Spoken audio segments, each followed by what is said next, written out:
Hey everybody, I want to introduce you to our latest sponsor, Salt Electrolytes. Feeling depleted after a tough grappling session? Well, Salt targets your depleted electrolyte levels with a boost of hydration and health. It gives your body the baseline recovery it needs. Salt contains 6 different electrolytes with a touch of iodine to help maintain a healthy thyroid. No sugar, no dyes, no bullshit. Go earn your salt. Hey everybody, and welcome to another episode of the BJJ Foxcast. I am your host, Alex Martinez, and I'm here with my co-host. You know the deal. Tojo. That sounds weird. What? My co-host? Yeah. Why? I don't know. We're co-hosting. How about I'm the host and you're the co-host? You got to do the intro. Okay, done. Next time. All right. And we're here with our good friend Nick Nelson, who's the newest head coach at Ares, Arizona. Am I allowed to say that, head coach? I don't think I'm a head coach. Am I a head coach? I don't know. I kind of consider it. You're the coach with the dirtiest knees. I don't know what that means. Okay, whatever that means. Yeah, what does that mean? That's the head coach. Yeah. Okay. Whoa. Dad joke. Dad joke here. I had to throw one in. That's a classic. I don't know if it's a dad joke. That one hurt. I finally figured that one out. Yeah. So Nick is a black belt. You were Nova União, right? Mm-hmm. Were you Nova União the whole time you were in Jiu-Jitsu? Well, I mean, I started at Rage in the Cage, so that's nobody, yeah, right? Unaffiliated. And then I went to Bambusa and Tiger's Lair with Pedro. No kidding. Yeah. All right. Wasn't that where Paul was?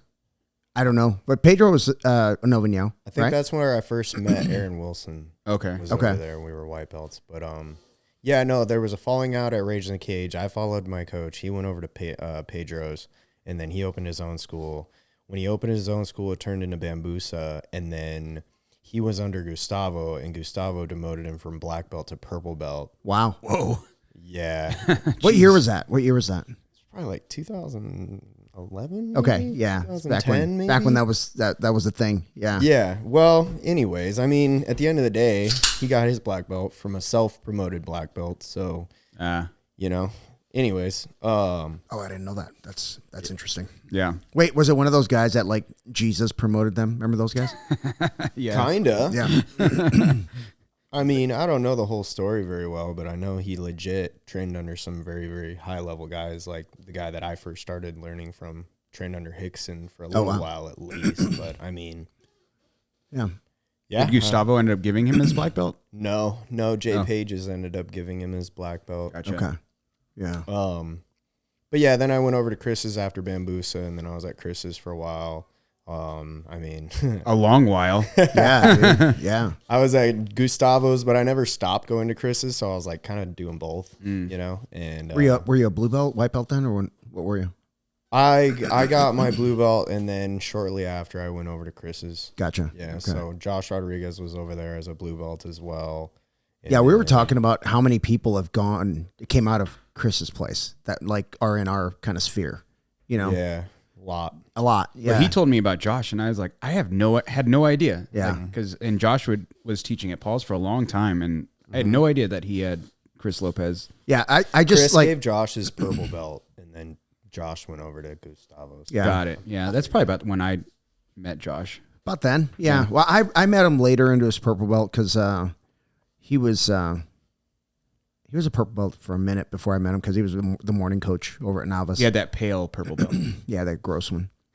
Yeah. I don't know. More gross than my white belt. I remember that. Yeah. I remember, I don't know Chris personally. Like I've never had a conversation with him at all, but I remember hearing like Chris Lopez doesn't promote. Like he was super stingy. No, he was just super stingy. Is that true? Yeah. It wasn't like that towards the end with him, but very much so. Yeah. He kind of didn't really pay attention.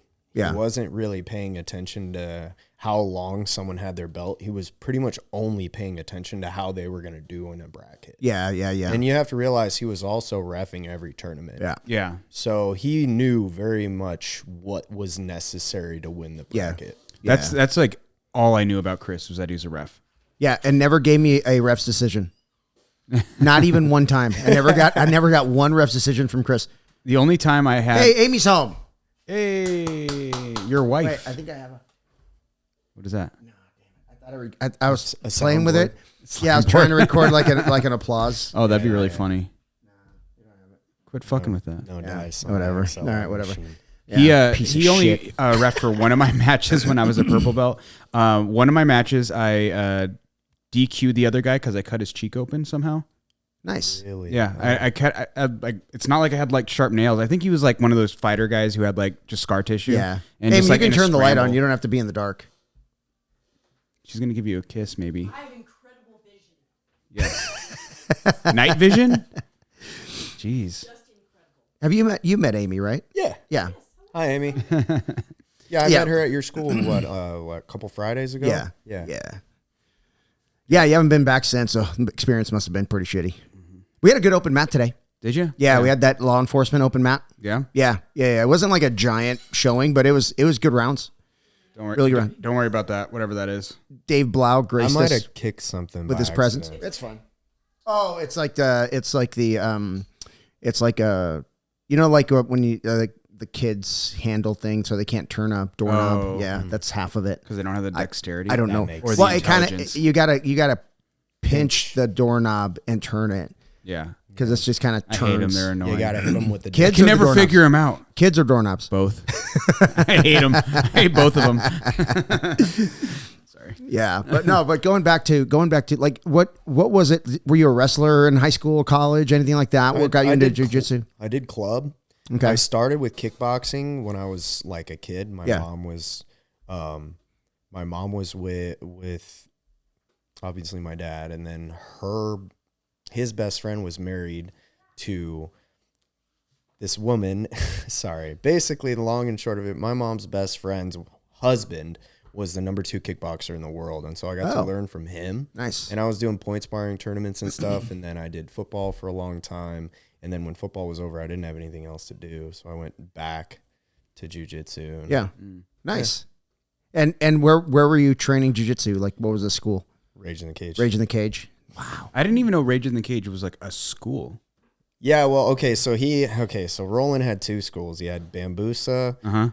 Well, not Bambusa. It was Brausa and Rage in the Cage. And he had 2 schools, and one was in Tempe and one was in Chandler. And I trained at the Chandler one. Okay. And he was the instructor at the Chandler one, and he offered this deal that year when I first started in 2009. It was $500 for the whole year. Whoa. Wow. $500 for the whole year for unlimited training, and this was everything. This was Okay. like Muay Thai and Jiu-Jitsu and wrestling, but it was primarily, I would say, we spent most of our time in there doing Jiu-Jitsu, whether it was gi Jiu-Jitsu or even no gi Jiu-Jitsu. Yeah.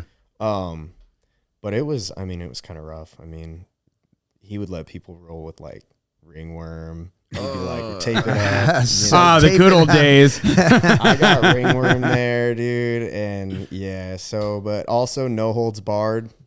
He'd let us crucify one another. Wow. Yeah. Yeah, it was kind of crazy. Russo went there. Really? Yeah. So- yeah. He said it was rough. It was, said it was rough. But, I hear mixed things about You can only that imagine the kind of organization. people that go into a place called Rage in the Cage. Yeah. you know Yeah. what I mean, yeah. when I looked it up, it was like there were only a few schools out there, right? And they were offering the cheapest deal, and it was down the street from where I was like working. Perfect. And Yeah. I was like, "Fuck it, I'll go to Rage in the Cage." I'm Yeah. like this Yeah. 18-year-old kid. Yeah, it's kind of similar. You know, when I was looking to start jiu-jitsu, I found Rough House, which was a mile and a half down the road, and then Arthur Ruff. Yeah, and then I found Paul's. I run into Arthur all the time. Like I never took a class from Arthur because it was Gerson teaching when I started, and but I always see like Arthur at tournaments and stuff, and I say hello. He says hello. He's still teaching? He's part of the community. He was at Master Worlds last year. I saw him. I shook his hand when he was standing in line. I thought he like closed up shop. I thought so Probably, too. yeah. I'm sure if he's not teaching, he's probably training somewhere. Oh, Can't gotcha. imagine he's Yeah, not. that makes sense. Yeah.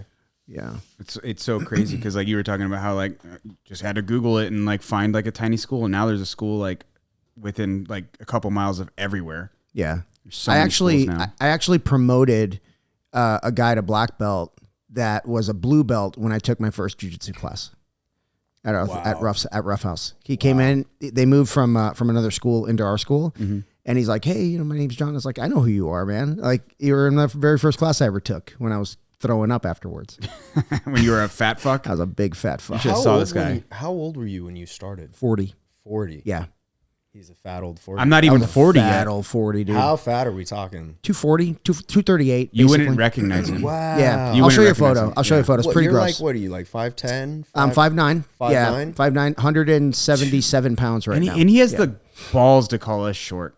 You're short. You're like a half an inch taller than us. I'm like, That's true. I'm like 5'8". that's short. Okay. Anything And he's below 5'9". 5'9", fair. 5'9" is the cutoff. 5'9" is the cutoff. Anything below 5'9", you're short. Convenient. Yeah. All right. Well, This fucker. This guy sets the rules. You know? yeah. Hey, I'm just saying. It's the truth. It's the truth. Yeah. If you have to stand back to back with somebody to see who's taller, you're short. I'm going to make you do I that. think objectively the average is like 5'9", so anything shorter than that is Bam. There you go. Congratulations on being average. Yeah. Oh, hey, I had to go through a monster growth spurt to get there, bro. dude, it just never happened for me. Yeah. I was little, dude. I was little. Going into high school, I might have been 110 pounds going into high school. I was little. Yeah. Yeah. I've actually like lost some height. Really? Uh-huh. Wow. Okay. Really? Yeah. I hope that you got like 5 more years. You'll lose some height too. Really? Oh. Spine starts to collapse. You probably lost some height too. You think you're 5'9". You're I'm probably 5'9". like 5'6". They do want to fuse my neck, so I know I'll lose. Oh, you'll height lose a little there. bit there, yeah. Yeah. Is that how bad your neck is? Yeah. Jeez. What about that gel? Can't they just pump that shit I haven't in there? tried it yet, but I mean, what you're talking? Are you talking like PRP? No. I'm talking about like they have like a gel that replaces the actual what do you call it? Sounds like The bullshit, whatever disc. you're talking about. The discs. Huh. A gel? Yeah. I don't know either. Fart some gel in there. What is it? Stem cells? I don't know. They have all kinds of shit to fix. But I think I was talking fusing to should be the surgeons. last thing, right? Dude, I did so much. Did you? Yeah. There's a spine clinic down the street from your school, actually. It's called Saguaro. Okay. And I went in there and I was doing like ablations and radio, like all this stuff, dude. They were injecting me and they put me on there, all their high tech shit. It was kind of crazy, actually. You could see where the needle was going, like on a screen. Mm-hmm. Whoa. Yeah. And Well, they have to because they poke the wrong thing. You're paralyzed. and it's like live, you know? Oh man, it was a wild experience. A radial frequency ablation is basically a large gauge goes into your neck and then they put a probe down in there and then it basically cooks your nerve. Oh, wow. And as it happens, you go like, you know, like your neck is spasming and it goes tick, tick, tick, tick, tick. And then it gets weaker and weaker and weaker. And then it's cooked. Wow. Yeah. Sounds gross. Can you And I was smell awake it? for the whole thing. Can you smell it? You could actually smell a little something. I don't Yeah. know what it was I was smelling, but they were cooking you. they gave me Yeah. the option to go to sleep or stay awake. And I was like, I'd rather probably be awake, you know? Yeah. And Jeez. just breathe my way through it, you know? But Yeah. I've had one, like I had eye surgery years ago, and I remember it got weird because you're awake.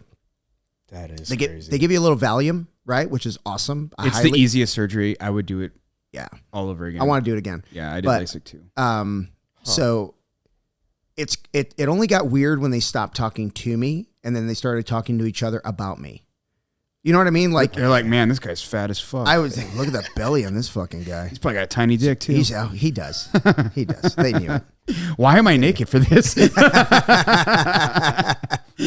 Watch how hard I can make it. Oh my God. Yeah, you guys are great. The LASIK surgery though is like it's like the most horrifying sounding surgery because they're like, oh, we got to. No, I mean like when someone tells you what they do. Oh, like, yeah. Yo, they cut the lens off of your eye or whatever. It's probably not the lens, it's whatever it is. That first flap of skin on your eye. Yeah. They cut that. You got the one where they completely cut it off. Nah, they cheese grate it. Yeah. So Yeah. mine, they What? Yeah. Yeah. Yeah. What do you mean? So okay, the one he's talking about is You got they PRK. flap it. Yeah. They flap it. So it's like a machine that literally just slices the outer. Well, it's not a machine. It's like literally like a clamp, and then they just run a blade across your Yeah. eye, like like it just goes horizontal, like around your eye. Yeah. And then they just use a little like thing, and they just flip it. So 'Cause you go from being able to see to all of a sudden you're like everything's blurry. Yeah. Yeah. Yeah, But and your they just eyes are lift completely it. numb. You feel nothing. But they got don't they feel but anything? no. They put these drops. You don't feel shit, dude. Yeah. And then the Valium helps. See, I was relax thinking it. about getting this surgery. Do my it. left Do it. eye's cooked. No. My right eye's I tell perfect. everyone Yeah, it left eye's- sounds horrible, but it's like a 10 or 15 minute surgery. You literally can see 20/20 when you walk out the door. Yeah. Yeah. Amy's vision was terrible. Okay. And when she did the surgery, the next day she was 20/20. Yeah, if you can afford Both it, eyes. do it. Yeah. Like just schedule it now, do it. Yeah. It's like the best money I've ever spent. Like like I said, you like leave the place 20/20 vision. So the numbing drops wear off and you get that like sand in my eye kind of feeling for like a couple of hours. Okay. But you take a nap, you wake back up and you're fucking good. Yeah. And then there's no, you're just basically doing antibiotic drops after that. It's the easiest surgery. I tell people I would do it 100 times. Eyes before? I had like 20/40, 20/50 vision. Like it wasn't like awful, but it was pretty bad. Okay. Yeah. I had astigmatism in both eyes, so it kind of helped. Yeah. Yeah. But so mine was a little different in that I talked to the doctor and I said, hey, I do martial arts. I do jiu-jitsu. And his only concern. And he did karate hands. Yeah, he did karate hands right away. Yeah, he took a little kick at me.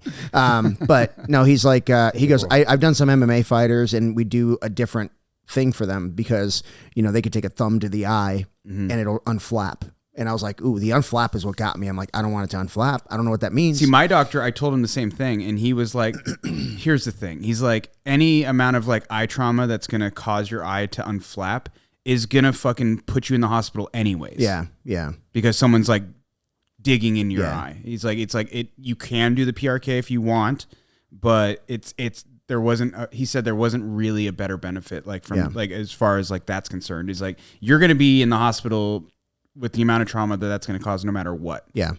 Yeah. So, So right. so mine was like a thing that went across my eye and it was like almost like a sandblast kind of feeling. Mm-hmm. And it was, that sand in your eye thing that you had for what, an hour? Yeah. That was 3 days. See what I'm saying, bro? You got to get the regular LASIK. Fuck, get the regular LASIK, dude. And then I couldn't see for I had to take a week off because I couldn't see for a week. And then it was so miserable the next day.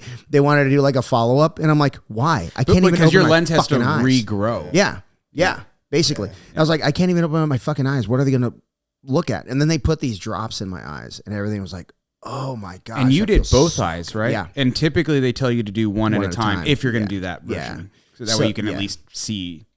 Yeah, I couldn't do shit. Well, they asked me if I could take the time off. I said, yeah. Dude, I don't like it when they mess with my eyes, man. No, It's this horrible. was it was so terrible. But then my vision was awesome for a while. Then my eyes got old. So I used to weld. One day my hood wouldn't open when it was supposed to. Yeah. Like it's a self whatever hood. Yeah, self-darkening. Yeah. And I woke up one day and I definitely had flash burn in my eyes and I was like, this sucks. It's basically sunburn on your sunburn eyeballs. Yeah, exactly. Yeah. I got that from a arc. From an arc. Yeah. Right in your face. Right in my face. From when you were doing AC? Yeah. So there was like a J box and it's full of wire and there were 2 wires that were basically making contact because of the J box. You know what I mean? Yeah. So I was going to move the wires. Luckily I had needle nose. I was moving the wires with the needle nose and I just hit one of them.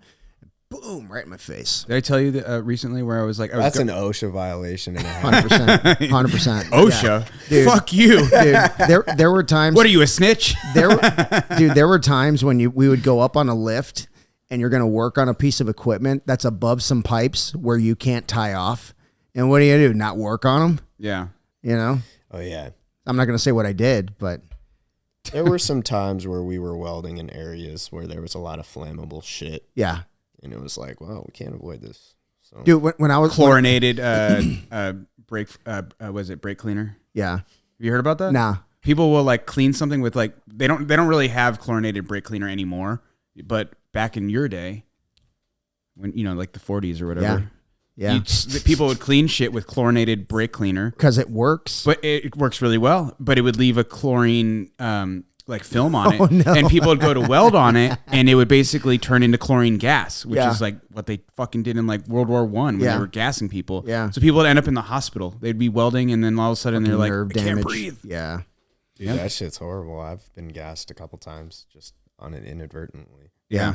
I was when I was very new in the Navy, we were doing some cutting on the main deck. So there was some gun tubs we were cutting out. Well, we weren't doing shit. It was the guys the welders that were doing it. But this guy's cutting a tub and he's sitting on the ground. And it's Virginia, so it's always rainy, right? So this guy's sitting in a fucking puddle and he basically boils the water that's going to his ass. And he fucking starts... Burned his balls. He starts screaming. And he's yelling at me because I was a fire watch. He's like, God damn it, fire watch. I'm like, what? You're not on fire. Fuck you, man. You're hot. Yeah. You're not on fire. You're close. Yeah. No, literally the other day I was going to weld something and I was just like, oh, just a quick tack. And I was like, I didn't even think about it. I didn't even grab my hood and I was just like, and I was like, oh, fuck. Yep. Now I'm seeing stars. Yeah. And I'm sure you've probably done that a couple of times. Oh, yeah.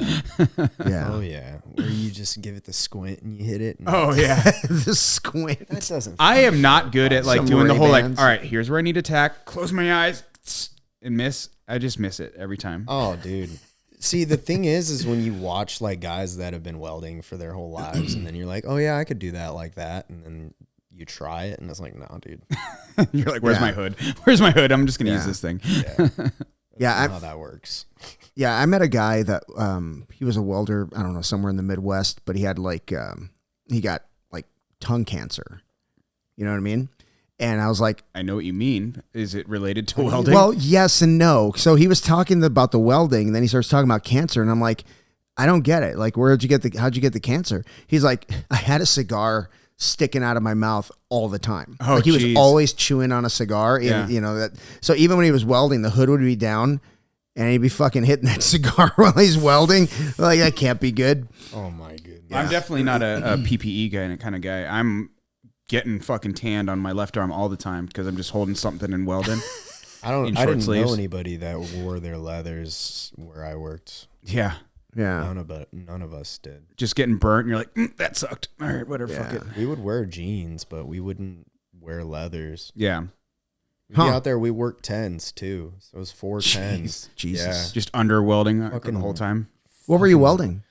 I mean, I was a MIG welder, so I welded in the field. It was mostly like I spent most of my time doing like handrails and like gates. Okay. And Okay. a lot of the stuff was pretty fancy. Like we did a lot of hand, like iron work, maybe hammered bar, twisted bar, scroll work. Did you twist it yourself, or did you? Yeah, we did all nice. that. Yeah, we did all that. It was all handmade. So we were charging, a lot. Yeah. Is that wrought iron all? Or is it? Most of it's steel. Okay. Yeah, most of it's just like you would buy, bars of steel, and then we'd have forges going and fucking stick it in there. Yeah. Pull it out, put it And in then a jig. put it in a twist. Yeah. Fucking, Wow. Yeah. dude, it's tiring hammering and grinding. Sure. And fucking Don't I fucking know 10 it? hours a day. I'm like sitting here, dude. My arm gets tired for sure. From Yeah. swinging the hammer. There's tricks to that too. What about Techniques.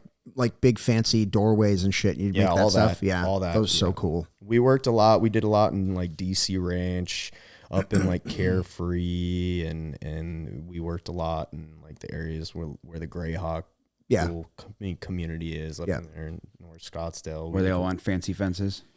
Yeah, everybody wants their custom shit. We did a lot of custom fake shit, like a lot of custom like fake beams, and it was all like mostly fake, but Yeah.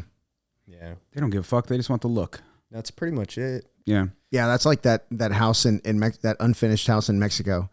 There's a lot of fucking iron work in that house. So we go to this place called Galeana. It's like in the middle of Chihuahua, the state of Chihuahua. And like everything there is made out of steel and concrete. Everything. There is no wood framed houses anywhere in there. No. That's crazy. Yeah. It's insane. There's like, I don't think I've seen any wood since we've been here. It's like all concrete and iron. What do they have, like fucking earthquakes and shit down there? I don't know. I don't know why. I think it's just what they have like resource wise. Yeah, and they like a modern look. You know what I mean? It's Sure. very modern looking, houses that they're building out there. Yeah. That's pretty cool. Yeah, I'm here for it. Yeah, so I loved everything we did for the most part. It all looked super cool. Yeah. Yeah. I mean, all the houses here, all the architecture all looks sick. Like it's very modern, right? If that's your style, like that's like pretty much everyone there. Yeah. They all have like 14-foot ceilings. They're all like huge crazy ceilings. crazy. Yeah. Yeah, and they all have like every room has a mini split. Yeah. No central AC. It's all mini splits. Wow. Mm-hmm. Yeah. Which was great because we shared, well, like it was 2 rooms that were kind of shared by a door, but we kept that fucking air condition at like 30.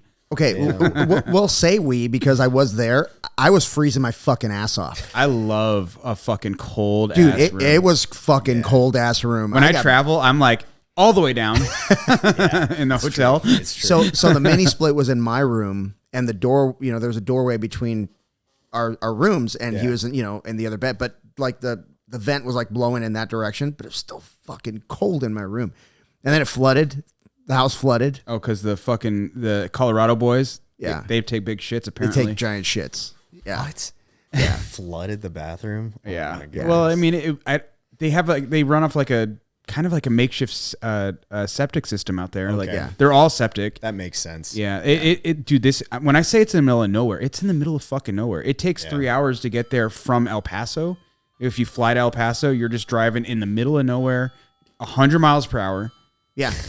Like legit. No, 100. You're Drinking. doing 100 miles an hour. Drinking. Really? Yeah. Just chilling. Yeah. Everyone's drinking. We're all Sitting drinking. at 100. Yeah. Eating, trying to eat all of the burritos that that Mario bought. That's crazy. But the traffic on both sides, they ride the shoulder, and you just fucking truck right down the middle. Yeah. You just hit, man. They like, how here if you like pass someone, they're like, "Fuck you." Yeah. They're like, "Oh no, just move over." Yep, they just get out of the way. Yeah. Everyone just knows the Fantastic. deal. If you want to do 100, they'll fucking move over. Yeah. So there was on our way back from this last trip, I'm passing a guy, and I'm like, "Why can't I get around this motherfucker?" I was doing 95.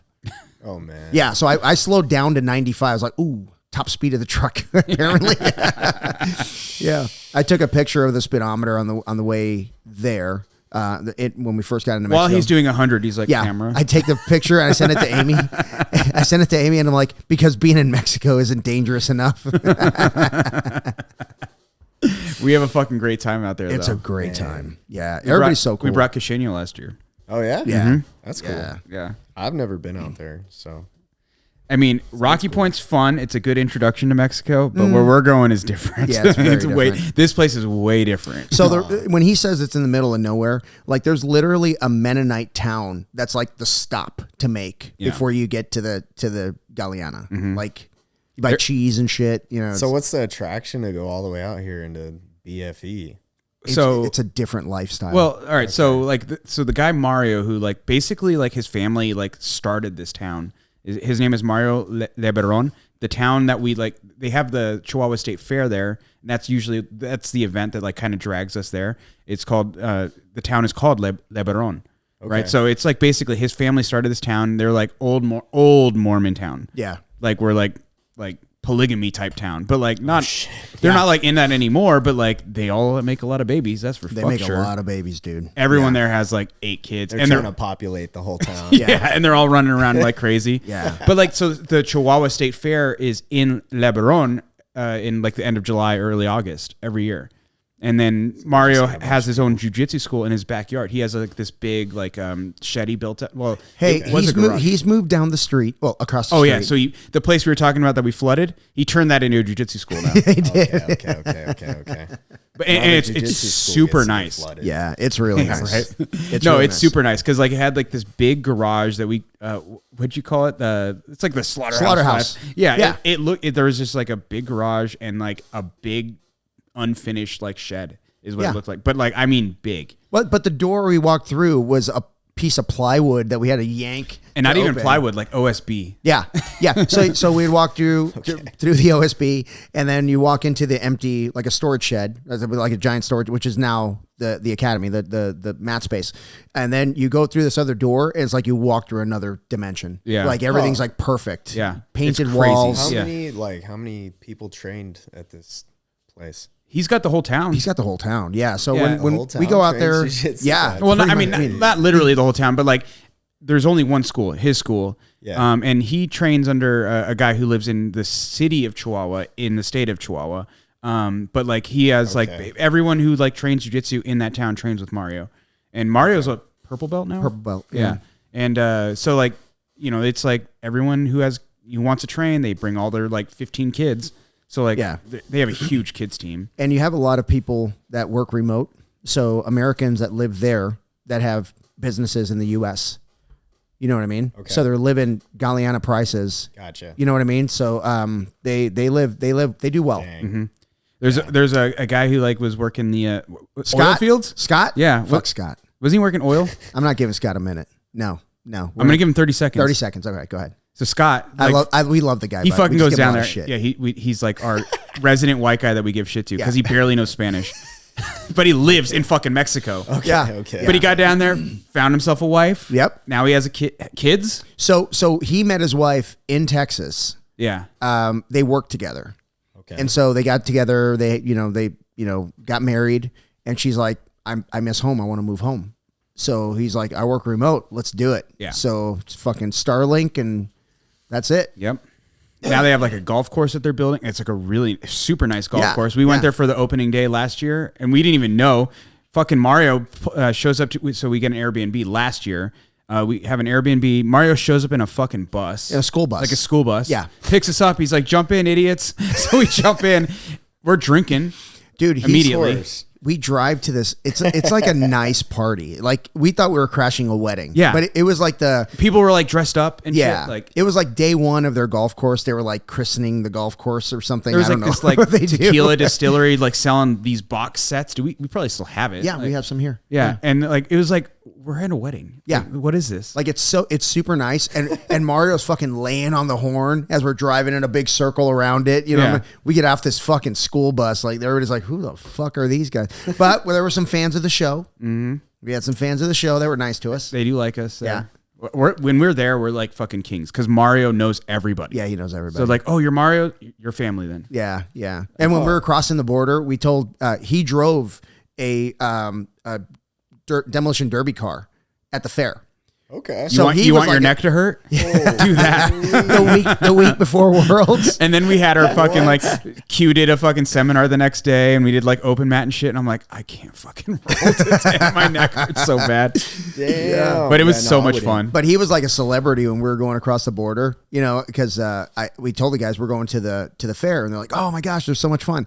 And I was like, "He's driving a car, you know, demolition derby car," and they're like, "What?" They're all excited. They were pretty stoked. I didn't even that was when we found out that it was, well, at least I found out that it was the state fair, yeah. I thought it was just like a town thing, but apparently it's the Chihuahua State Fair. So people come in from all over the state of Chihuahua to like come to this fair thing. And all over the U.S. too. There's like license plates from all over the place. Oh yeah. There's license plates from fucking Minnesota. Yeah, there's Minnesota. Yeah. How far away is it? So you're 3 hours from El Paso. So from basically. here it's like from here 7. we drove for 8, but we got caught in some traffic. I didn't. okay. I time travel. I take a nap. 7 or 8. I took naps. got you. I took naps. I just happened to be driving. He's like, I sleep well. Yeah, yeah. As soon as you hear the little, We did get stuck on that one road where they were like just like letting this. So they were like the big, you know, the wings on windmills. Those like big electric windmills that are like in California.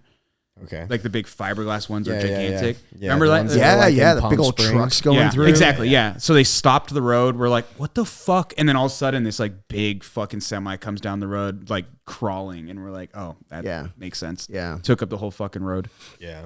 That was annoying. Yeah. So when you cross, so if you were to go from here to Rocky Point, you just drive, right? You got your passport, they go through the border crossing, just drive there, no big deal.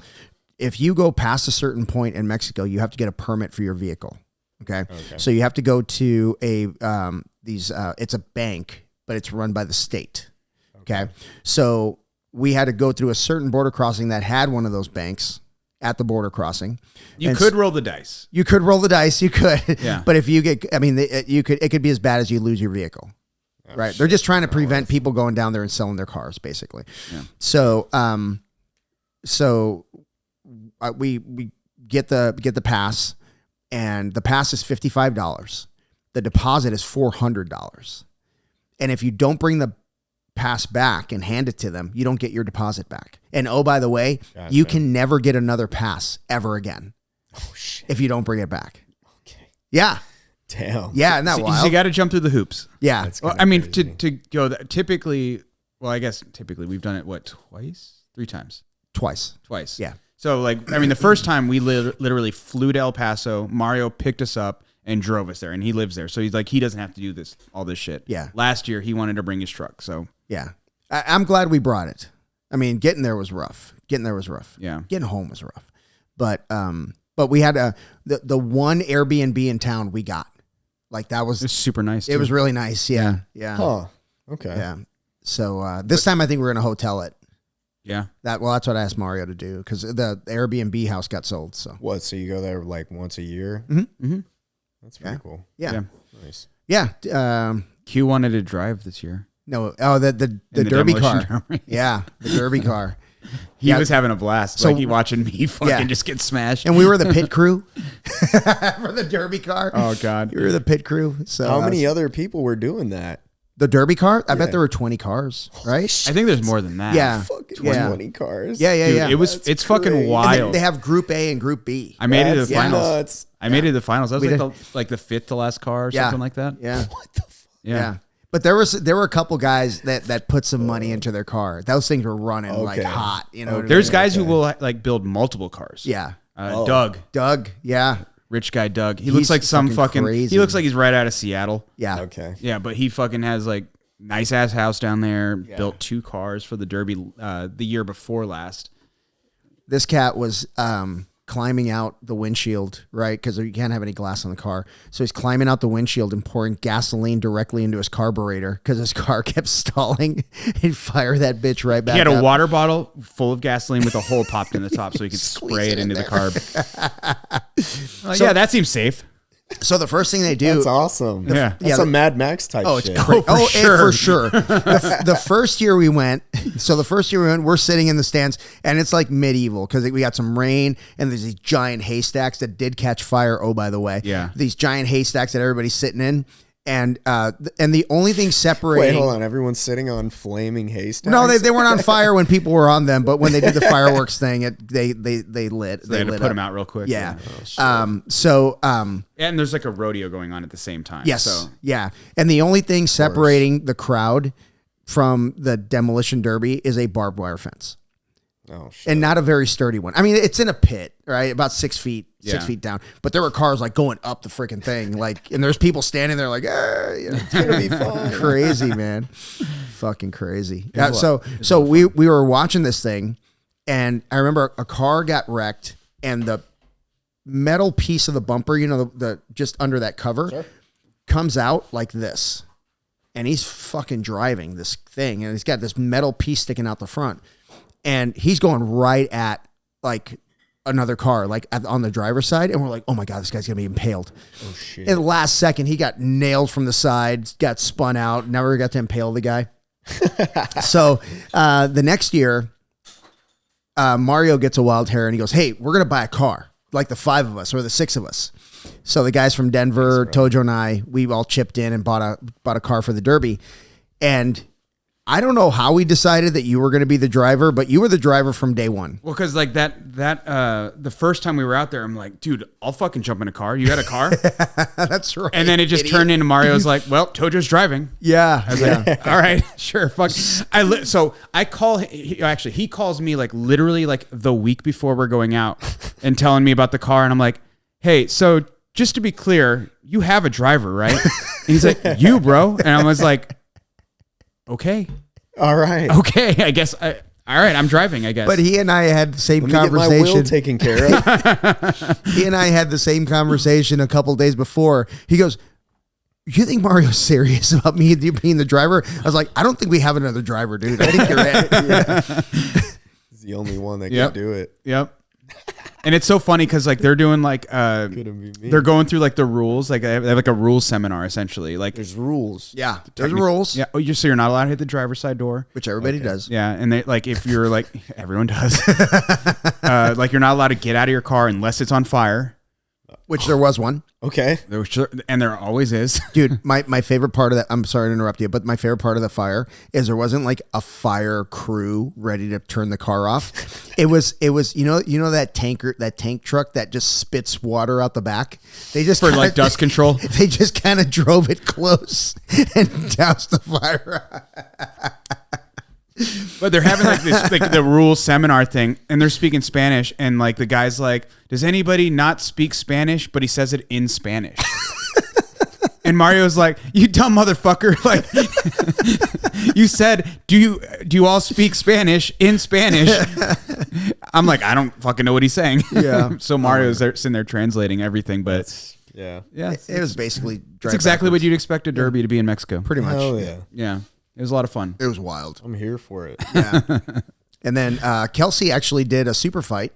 We were there last time. Oh. Yeah. Did a little jiu-jitsu event. Yep. Oh. Okay. Yeah. So we did our podcast during the jiu-jitsu event, like just talking shit about mostly Keith. Fuck me. Who's Keith? Keith The is a Denver black boys. belt. He's a black belt out of Denver.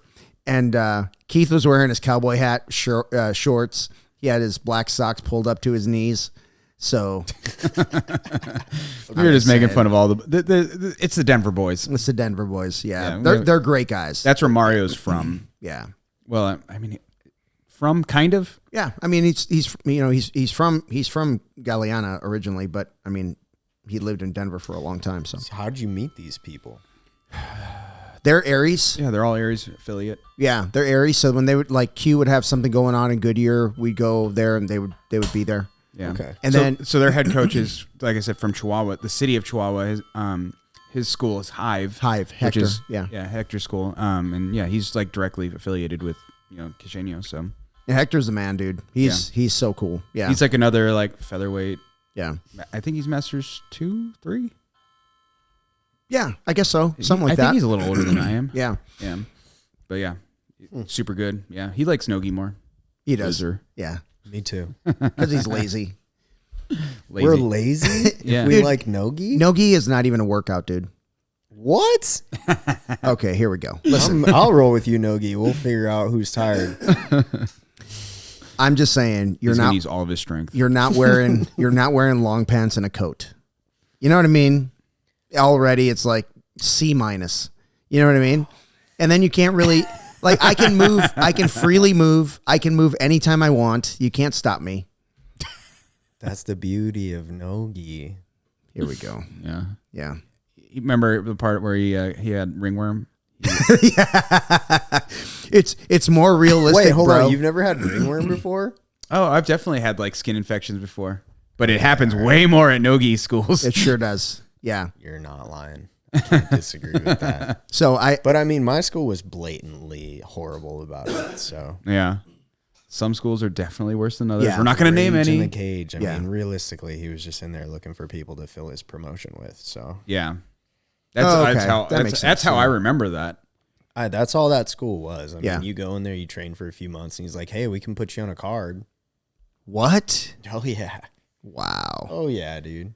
'Cause there wasn't like, like guys, scary. hey, I'll pay for a studio apartment and all your living expenses, but you got to fight for me whenever you want. Oh my Whenever gosh. I want you to. And there wasn't And really they even don't a governing body, right? They really didn't even get to like choose who they fought necessarily. It would just be set up, and then they just have to do it. That sounds awful. Get fucking brain trauma. Yeah. Did you ever do any? Mm-mm. You're like, fuck that. Fuck that. Mm-mm. Remember when Aaron had his little MMA stint? I think it was probably around the same time, to be honest. So Gary Hatch was telling me that he was like, he worked one of the events. He was like the guy that latched the door. Yeah, they made him wear a shirt though. Yeah, unfortunately. He knows. Yeah. Gary just walks in and is fucking like, Yeah, no, Gary was at Rage in the Cage. Yeah. We were white belts together. Okay. Yeah. But he was saying that that movie Here Comes the Boom with oh gosh, he's a comic. I can't remember his fucking name though. Anyway, but there's a movie about amateur MMA and Here Comes the Boom. And Gary was like, you know, it's a pretty accurate depiction of what amateur MMA fights are like. well, I remember that Aaron fought at it's like country club in like Southern. Do you remember this? Yeah. I think it was it in a parking lot of an Alma school? No, it was in a building, but like it was like very. Oh, I'm thinking of a different thing. They used to do these cage fights and these Muay Thai fights in the parking lot of Buffalo Wild Wings. just outside In the parking lot? Yeah, they would get permits to set up like an event in the parking lot, and they would put up a cage. This is before people knew they could get in sued. their ring in the parking lot. That's crazy. No, this was definitely No inside. sanction, like. Yeah. Do you remember I mean, this? at You least remember to the? my knowledge, I never think went. it's No. sanctioned. Oh, really? It was Aaron Wilson fought. What's his name? I'm not sure Thomas Aaron Keenan Wilson- fought. You remember that guy? Yeah, that's before my time. Thomas Keenan was also a Chris Lopez. Really? Was he really? Oh, wow. That's interesting. Did Chris teach him the slap shoot? Whoa. Wow.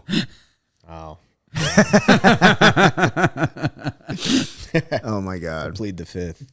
Yeah, my son did an MMA fight at the Res in Payson. You know that one you just get to town? It's on the right-hand side.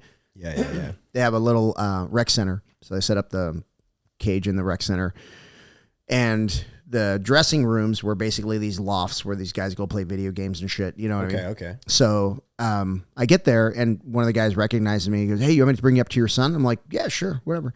So go up there, and he's warming up, and one of the fighters for that corner, because it was like red corner, blue corner type thing. So one of the fighters for the corner starts coming up the steps to the loft, and he's being helped up, like he fucked up his ankle. Oh shit! And the guy helping him up goes, "Hey man, we need ice." And someone goes, "We don't have any ice." Oh shit! And I'm like, "What the fuck do you mean you don't have ice?" Like, I'm not even supposed to be in the room, but I'm like, "What the fuck?" There is a 100% chance you're going to need ice. Yeah. Like, how do you not have ice? Every single fight. Every single fight, you're going to need ice. Yeah. So then somebody took a trash bag and ran over to the casino and got ice and came back. So these guys are passing around this bag of ice, taking out of a turns trash bag. out of a trash bag. Oh my God. Amateur MMA for you, ladies and gentlemen. Yeah. Like, that's like, you're going to need tape and you're going to need ice. Like, just have that. Yeah. At a minimum. At a minimum. Yeah. They did have a doctor. Do you have an ice machine at your school? I don't, but I have ice packs. Okay. Yeah. And I have Otter Pops. I have a good supply of Otter Pops. You're good if you have Otter Pops. Hell yeah, dude. I can wrap you up in Otter Pops. That's all you need. Yep. Hey, those snap and freeze ice packs are awesome. They are good. Yeah. Have you seen those? In a pinch. You literally just break them and then they just get cold. Yeah. Just break and shake. Really? Yeah. It's all chemical. Yeah. Okay. It gets cold. Yeah. Yep. Paul has them too. I didn't know that. Yeah. They're hiding. I don't know where they are, but I know he has them. I buy ice packs, I bet, every couple of months. Really? Because somebody gets hurt, and then I'll tape them on them, and then they just walk out the door. Never to be heard from again. Never to be heard from again. Yeah. It's a lot of people. They get hurt, and they're like, maybe I don't like jiu-jitsu that much. Yeah. It's kind of like, you didn't think I you were feel gonna like get that hurt? happens a lot. It does. I think that happens more often than you would think. I'll be honest with you. Like, Josh was one of the big reasons I stuck with it. Because I was really heavy. Yeah. I was really heavy, and like I was getting hurt because I didn't know what I was doing. Sure. And it's just a couple white belts beating the shit out of each other. And you were like 50? Yeah, and I was 40, and then, but I don't know. It was just like Josh he always encouraged me, because, I mean, he'd been around a while, so he was always very encouraging. And he was the one that like planted the bug about competing, so I was like, okay, and he was like, you could drop some weight, get you down to like, maybe middleweight, maybe lighter. And I was like, middleweight, that's a long way away. Yeah, he helped me with a lot of that stuff too. Did he? Yeah. Yeah, he's a good coach, man. He's a good coach. I'm sure when he opens up his school, it's going to be a good one. He did lightweight once. I did lightweight for like a year and a half. This I remember motherfucker struggles. we both cut one year. We were doing pans, and we both cut for light feather. Oh, shit. I was cooked. I lost in the first round. Good thing you're short. Shit. Well, Josh is even a little taller than me, and he was doing the same cut. We were eating the same food, because we lived together. Yeah. It was like, fuck, bro. Did you live at like Josh's his little cantina? No, I didn't live there. When they moved out of there, we all, me, him, and Orlando got a house. Oh, nice. We were Okay. living in a house. Oh, I Yeah. remember the house. Yeah. Aaron stayed there once for a little bit. That was a different house. Josh had already started living with Vanessa by the time we ended up in that house. But me and Aaron and Tyson and Orlando and Antillian? Yeah, Tyson Antoine. Yeah. Or Antillian. I'm not sure exactly. Maybe. I don't know how to say it. I've always pronounced it that way. I don't know. Where'd he go? He moved away. He's in Colorado now, right? Yeah, he went to Texas, and then now I think he's in Colorado. I'm not sure. All right. Yeah. I haven't. Yeah, talked he was to him really in a while. talented, man. Really talented player. He's super good. Yeah. Super good. Yeah, I remember going to Josh's place across the street from Gustavo's. Yeah. And we're hanging out, and I'm like, why is there bed sheets hanging from your ceiling. That's Orlando's room. That's Orlando's room. But the way he said, he's like, that's Orlando's room. I think. and like Josh had that white dog. Yeah. That was just a fucking menace. Yeah. Dude, I loved that dog. Oh my God. Jackson. He was so crazy though. Unbelievable, dude. That dog was amazing. Yeah. It's a great dog. Yeah. God, it seems like all the guys that like trained at Gustavo's lived in that house at one point. Yeah. I mean, whenever I went over there, Nate Hagberg was over there. Yeah. And they just packed that place. It wasn't even very big, but they made it work. Yeah. It's like a Nate lived townhome. with you, right? Oh, Nate lived with me for like 4 years. Really? Uh-huh. Yeah. Yeah, like right after He's that. over at Tiago's, what is that? Setan? Setan, Yeah. I think he runs their jiu-jitsu program. Yeah. Yeah. He had a couple of kids at Naga, I believe, competing this year. So good for him. One of his kids put a guy to sleep at Open Mat last weekend. What? Or 2 weekends ago. Mike, blue belt, older. I'd have to point him out to you probably. But yeah, Probably. put him to sleep at the Open Mat. I was like, oh, man. damn. Do you guys know Chanson? Chanson trains with Carlos Frias. I don't think so. Dude, He's a larger black belt guy. He's lost 38 pounds. Yeah, he's gone lean. He looks amazing, dude. Yeah. And he was always a nightmare to roll with. Now he's like quick. Is he an Islander? Mhm. Like, yeah, okay. Yeah. Big Islander guy. Bald, shaved head. Really nice guy. You'd probably recognize him if you saw him. Huh. Yeah, he's been to Paul's Open Mats a few times. So if you ever go to that. Yeah. Yeah, a lot of people have lost a lot of weight lately. Yeah. I told you that what's his name? Good old what's his name? Good old fucking what's his name? Abe. Abe lost a ton of weight. Oh, I didn't get to see him. Yeah. I'm so bummed. But I sent him a text. Yeah. Gary's been losing weight too. Gary's been losing weight Yeah. too. He's Okay, stop it. He wants to get back down to middleweight. Yeah, he's Gary. Okay, so is it like a 10-year plan or? He'll get there. I just love that he strolls in with no shirt on every fucking day. When he wears a shirt, I'm like, "What's going on, dude? Are you?" I remember years ago he showed up in. He was holding his gi like he always does, no shirt, and he had like leopard print spats. Of course. And I was like, "Bro, nice spats." And he looks at me, he's like, "Forever 21."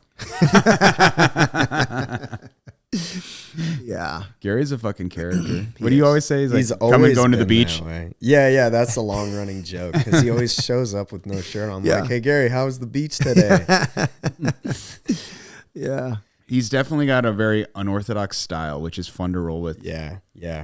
He's just It prepares you for absolutely nothing, right, but it's fun. It's so fun. Yeah. Yeah. I know my knee's going to get twisted. I don't know in what direction, but my hand's always ready to tap. Like I'm always doing this. He'll be like belly down, back mount, and you're like, why am I in danger? Right. Why am I in danger here? Yeah. What's going on here? Yeah. Yeah. No, you know who was really tricky like that too. Like he'd put himself in a really bad spot and then come out on top was Anthony, the answer. Oh yeah. Remember? He would just kind of flop and then you jump on him. Next thing you know, he's on your back. Do you You're remember like, what him? the fuck? No. Really? I'm positive you know him. I'm positive. I get if you hit saw in the head a lot, you know. Yeah, I bet if you saw a picture of him, he was around for a while, man. He was a purple belt before he disappeared. Was he part of like the karate school thing before Paul? Might have been. Yeah, because I bet he was. Like I said, like Alex said, he'd been around for a long time. Mm-hmm. But then like life happened. I think is basically what happened. You just like had to switch jobs, had to move. Yeah, got married. I think he has a kid. Yeah, there was. He used to work at like a Buck and Ryder or something like that, like a nice restaurant. And he hits me up. He's like, "Hey," he goes, "I don't know if you have like he was into golf, so he wanted to go to the Phoenix Open." What a loser! And I was like, you know what? I said, as a matter of fact, I got passes I'm not going to use. So I bring him 2 passes, and they were balcony passes. Free passes. That's where you get booze and food and everything, and you're not with the vermin. The vermin. You're looking down at the typical vermin. Phoenix folk. The grass walkers. Yeah, those stupid grass walkers. Yeah, so he was like, "Oh my god!" So he hooked it up. How'd you get those tickets? Through work at the time. Yeah, like if you were like a shitty salesperson, you got the greenskeepers ones where you do get drinks, but it's like with the vermin. But if like you're doing well, you get the better seats. That's how I know I'm getting balcony old, ones. because like that sounds like the worst fucking day ever, sitting out in the Arizona does. sun it's all day awful. long. No, it's even worse than that, because if you go down, if you leave the balcony, you will realize how bad a mistake you made in 2 seconds. Yeah. Because there's just nothing but drunk people pushing each other, because everything gets funneled, Yeah. right? So you're kind of like, ugh, it's horrible. I'd rather be up judging people. I remember my first fight to win. It was one of the very first ones when they came here. They did it out at Westworld, so it's right there. Yeah. The Waste Management Open. And I had a bunch of friends come completely plastered from the Waste Management Open. Was it Westworld or was it the Victorium? Remember the Victorium? No. I did do a fight to win. I did 2 fight to wins at the Victorium. No, this was before they even had the Victorium. Yeah, at the Equestrian Center, right? Yeah, Yeah. it was on the dirt. Yeah, it was on the dirt. Oh, yeah. That was my favorite venue. That was my favorite I love the venue. Victorium. I like the Victorium. Well, yeah, I don't. It's I just didn't too like- crowded. I didn't like all the dirt. Dude. Yeah, I can see that. I wasn't fighting, so what do I care? I didn't like that. Yeah, and I also had to fight early, like really early. I think I Yeah. was one of the first ones because I was a purple belt. Yeah. So Yeah, nobody gives a shit. yeah. I mean, Everyone's, but that was like moving back in, when you Fight know? to Win was good. Yeah, I think it was. I think they like oversaturated a little bit. They kind of let like it used to be like they put a calling out and like all the coaches would be like, all right, I have this guy, and this guy, and they're awesome and they're going to be a good matchup. Yeah. Now they're just like anybody who wants to sign up signs up. Right. So you'll have like 20 matches and like 18 of them are just trash. Yeah. And that's like every event, and they have one like almost every weekend. It's Yeah, it's crazy. insane. It's Does just, Seth Daniels still do it, or is he does still do it? yeah. I mean, he had to step back for a little bit when he threatened to kill Craig Jones. You threaten to kill one person, everybody freaks out. Yeah, Whatever. come on now. Who hasn't threatened to kill Craig I know. Jones? It's true, actually. But like, I yeah, love he Craig was like had to go like radio silent for a while after that. Yeah, he did. You remember that? He wrote an apology post about it. Yeah, and he was going through some and shit. we all totally believe him. I mean, he's always kind of been he was always nice to me. I never had an issue with him. I worked a couple of events. So he'll pay you Yeah, as fast as he can pay you. yeah. You know what I mean? So I mean, you True. don't leave the event without getting paid typically. Like he's just like, here's a check. You walk off after you're done, literally right when you're done, and he pays you right then and there. Yeah.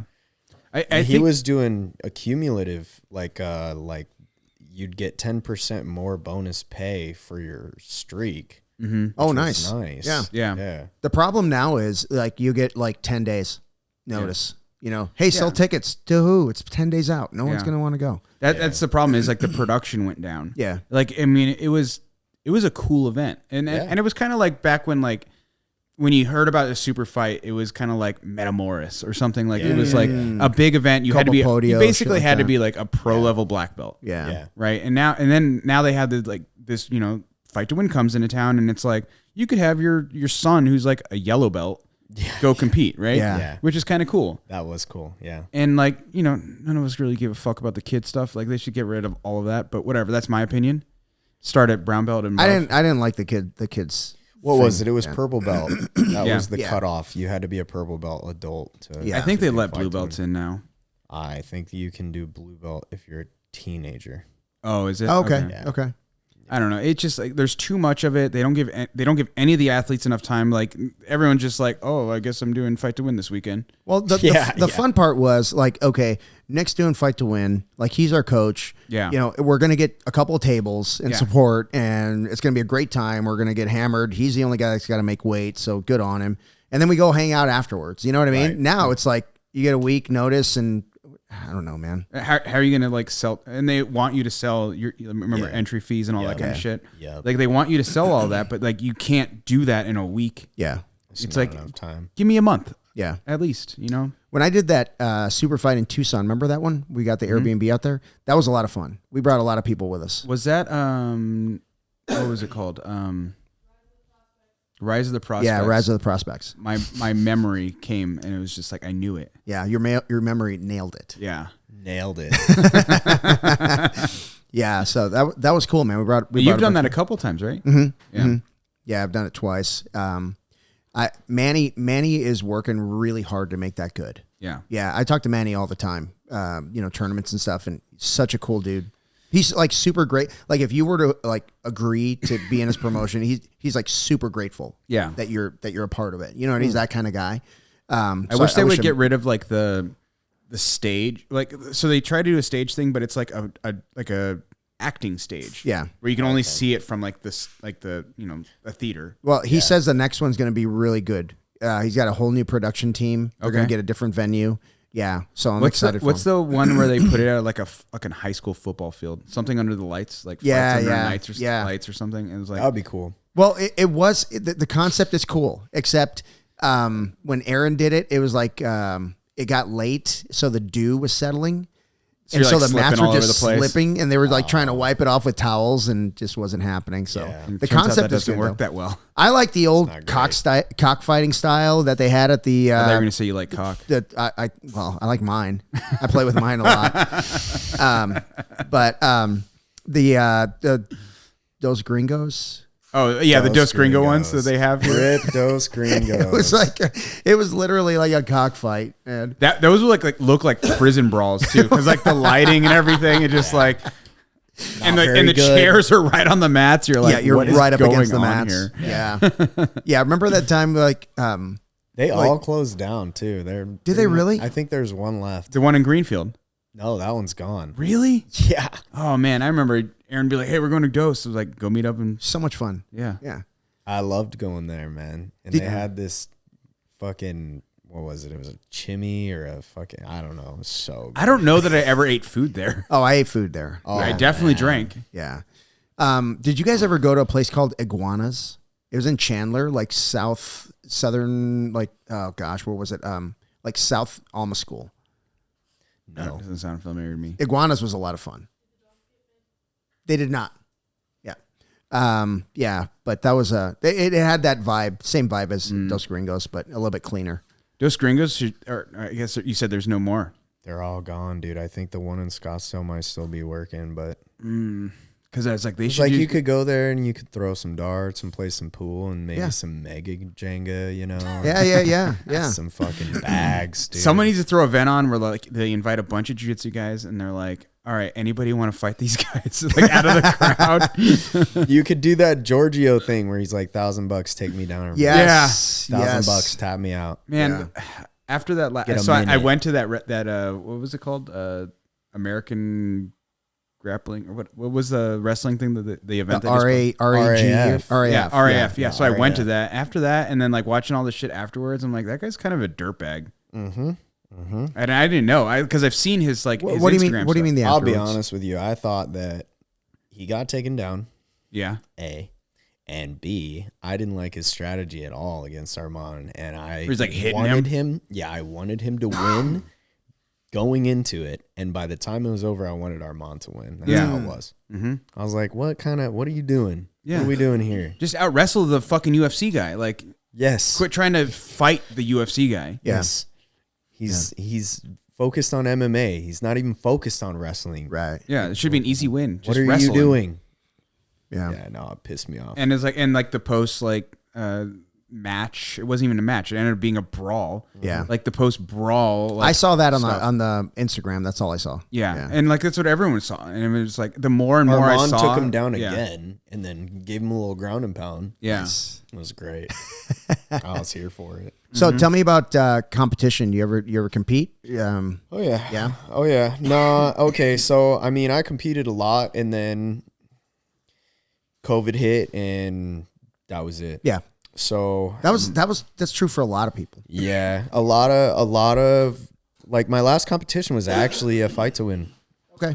Yeah. Yeah. No, I won it. Thank God. Yeah.